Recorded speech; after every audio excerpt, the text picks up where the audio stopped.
कहिबे जनता शुणिबे सरकार ए न्यूज सीधासख चित्र। खोर्धा जिला प्रताप रुद्रपुर कंटापड़ा संजोग रास्ता निम्नमान काम होइतबा अभियोग करुछंती स्थानीय लोके। समाजसेवी खीरोद वार्ड मेंबर निरंजन फल, भारतीय जनता पार्टी सभापति संजय कुमार त्रिपाठी एवं भारतीय जनता पार्टी वरिष्ठ नेता डॉक्टर अरविंद ढाली मुख्यमंत्री को एम न्यूज माध्यम जणाइछंती। आमे कहूछु कंटापड़ा प्रताप रुद्रपुर संजोग रास्ता कथा। लोके रास्ता उपरे जीवासेवा करने से रास्ता को देखिले मनरे भय आसुछि। आंठुए लेखाए खाल होइछि। ऊपर चिकण भीतर फंपा रास्ता मझिरे एकथा आमे कहूनाहु कहउछंती यातायात करुथवा लोके। लोकंक गमनागमन सुविधा पाई प्रधानमंत्री ग्राम्य सड़क योजना 2,28,00,000 टंका खर्च होइछि। निम्नमानर काम पाई दिन केईटारे रास्ता तळे विराट बड़ खाल होइछि। कंटापड़ार प्रताप रुद्रपुर संजोग हेउछि आरटी रास्ता। नमस्कार, मु निरंजन बोल, प्रताप रुद्रपुर ग्राम पंचायत वार्ड सभ्य। बहुत पैसा खर्च होइछि, एथि कोटी कोटी टका खर्च होइछि। सरकार जो कंट्राक्टर काम करके जाइछि से निम्नमान काम करछि। एठी आंठी गाड़ गोटे जदि एपटे बहुत यातायात करछि, बड़ गाड़ी हाइवा दिबा आशा करछि। जदि हाइवा ओभरलोडिंग जो माल ले जाउछि हठात दबि जिवो, ए रास्तार हाइवा एठी पूरा पलटि जिवार संभावना अछि। दुर्घटना समस्या अछि। एठी लोक माने बहुत देखंतु एठी आंठी गाड़ अछि। एथिपई कंट्राक्टर तार काम कर दे पळेला, किंतु रास्तार अवस्था ए बेलिया। जदि एठी कोनोसी क्षति होय एथिपई सरकार दायी हबो, उभय कंट्राक्टर भी दायी हबो। जय जगन्नाथ। कहिबे जनता शुणिबे सरकार। एम न्यूज ओडिशा टीवी माध्यम रे आमे राज्य सरकार को कहूछु, माननीय पूर्वतन मुख्यमंत्री नवीन पट्टनायक 2,28,00,000 टंका सांक्शन करथिले प्रताप रुद्रपुर कंटापड़ा संजोग रास्ता प्रधानमंत्री ग्राम सड़क योजना रे ग्राम उन्नयन विभाग कराइतला। कंट्राक्टर कोन कला से पुराना सोट जोड़ थिला, तापरे मेंटल मोरम करी कर देला। केवल आंठुए रे गोटे ब्रिज से जो माइनर ऊपर कला, कोनोसी काम कलानी कि तदार कलानी। ता फलर अवस्था आमे माने भोगिया को पड़ुची।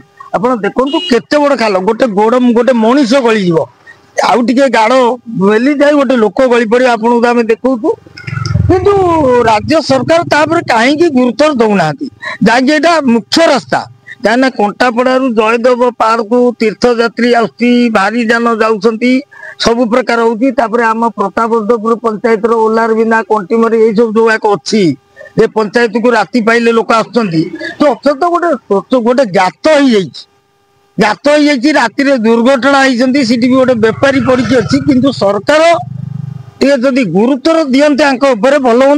ये यथा शीघ्र यहाँ कम करा दरकार। कहीं जदि यहाँ कम करेंगे किए, एपाई जो क्षति हम केवल राज्य सरकार एवं जो कंट्राक्टर समस्त वहन करेंगे खर्च। कहीं जार मृत्युवरण है से पैसा देवे, जार जहाँ क्षति हम से ही देवे। कहीं परिवहन विभाग को जो लोक टैक्स आदाय होती, लोक सब प्रकार सुविधा आदाय लोक कहीं दशा पकेबे। ये देखो केते बड़ गात आप देखिए। आम केवल एम न्यूज ओडिशा टीवी माध्यम राज्य सरकार कहूँ, यथा शीघ्र बालियंता ब्लॉक अधीन प्रताप रुद्रपुर पंचायत ये टर्निंग पॉइंट यहाँ पूरा टर्निंग पॉइंट अवस्था या कंट्राक्टर भाई मीडिया अफसर सहकार बटीर कारबार बटी कारबार रे सब डुप्लिकेट होती। ऊपर चकचक भीतर कहा। आपण एम न्यूज प्रसारण जो कले राम साहू दुकान आगे केते बड़ समस्या थिला, आपण फिर तो ताकू काम करके कले। जदि लोक सचेतन टिके दरकार, लोकंकर प्रतिवाद स्वर हेले समाधान बाट हम।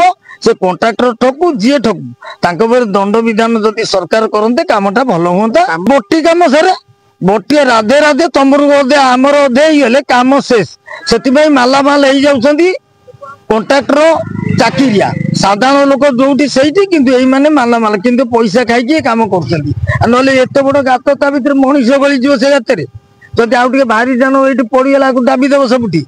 एणु एम न्यूज माध्यम आम राज्य सरकार जाऊँ ग्राम उन्नयन विभाग तदार करू किए कंट्राक्टर नहीं कहीं अवस्था है तुरंत काम है आम खुशी हो।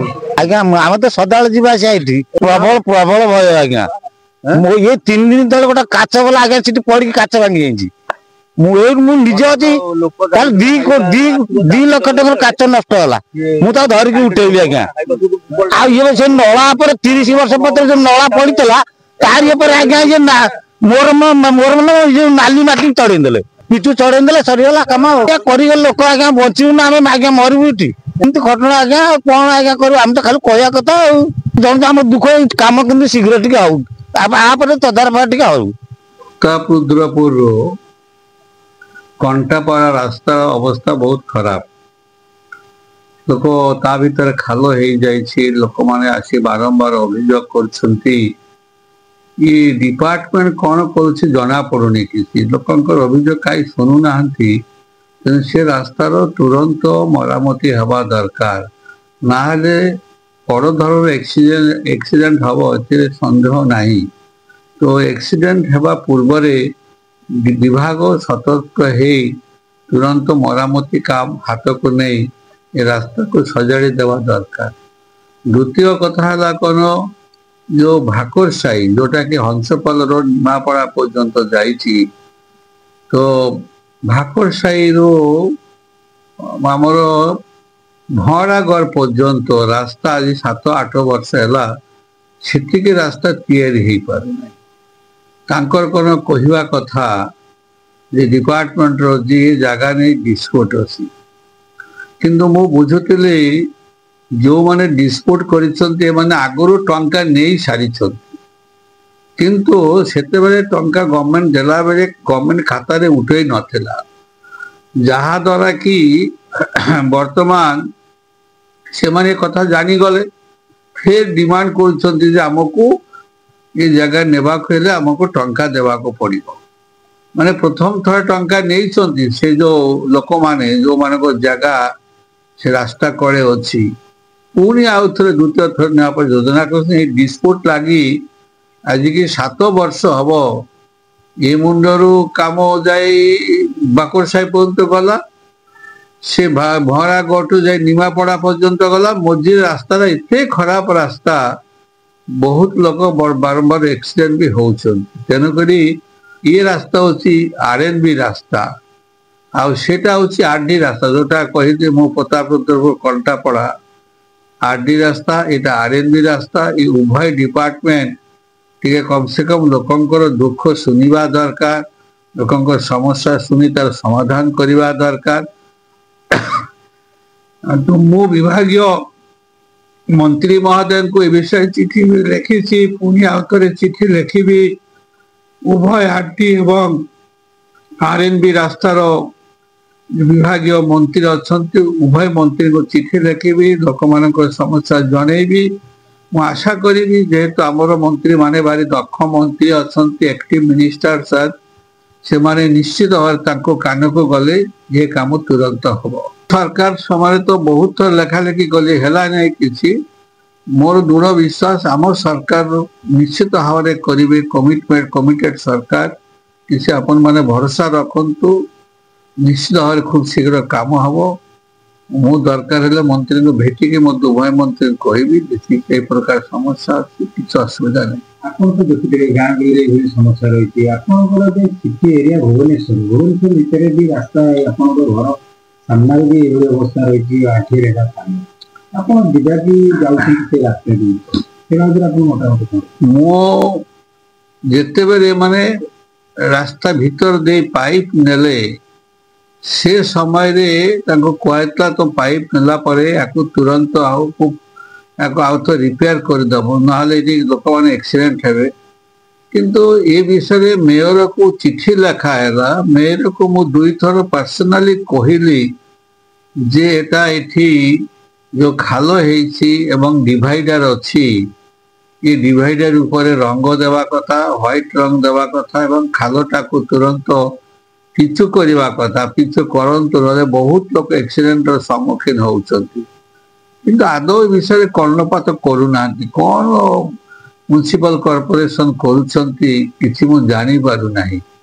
ତେଣୁକରି ମୁଁ ବାଧ୍ୟ ହେବି ଆଉ ଥରେ ଏଇ ଯୋଉ ବିଭାଗ ଦାୟିତ୍ୱ କିଏ କରୁଛନ୍ତି ବିଭାଗର କାମ, ତାଙ୍କୁ ଆଉ ଥରେ ଚିଠି ଲେଖିବି। କାରଣ ଆଜି 6 ମାସ ଖଣ୍ଡେ ହେଇଗଲାନି एमती खाल हो पड़ी केते थर मध्य लोक एक्सीडेंट सम्मुखीन होती तेणु यार तुरंत कार्य करने केमी हम पदक्षेप नापी प्रयास करमी तार यार कारण है जो कर्मचारी गुड़ाक आज 24 वर्ष धरी से माने जहाँ करके आसुले से अभ्यास छाड़ी से पूर्ण ढांचारे पूर्ण अभ्यास काम करुक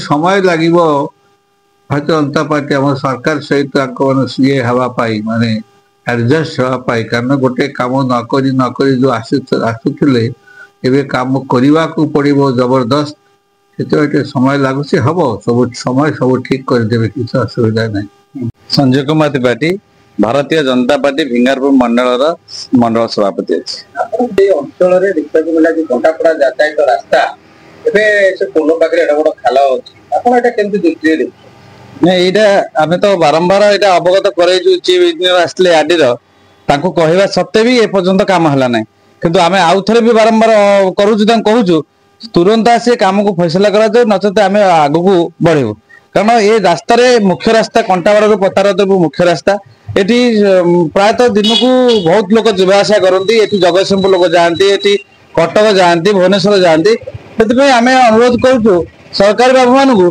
से आसिक देखु कम को यथाशीघ्र सारत। मो ना नित्यानंद नंद घर प्रतापपुर आपड़ पटादपुर ये रास्तार यातायात कर हाँ यातायात कर रास्तार अवस्था देखुं गोटे पोल पाखे गोटे खाल विराट बड़ रही भितर पूरा फंपा जेहेतु गाड़ी यातायात कर बहुत असुविधा सम्मुखीन एक्सीडेंट भी लोग बड़ी पड़ता गोटे आसिक टर्निंग पॉइंट रे काम होती दृष्टि देखुं काम निर्माण रही बहुत लोक असुविधा कर तुरंत यहाँ प्रशासन दायित्व नहीं कम भल हो लोक मैंने सुविधा जाए केबे सरकार एहा उपरे नजर आणुछंती केबे मरामती करुछंती देखिबाको बाकी रहिला एम न्यूज रो सुधा प्रसारण परे बालियंतर मजेश नाथक report M news Odisha TV.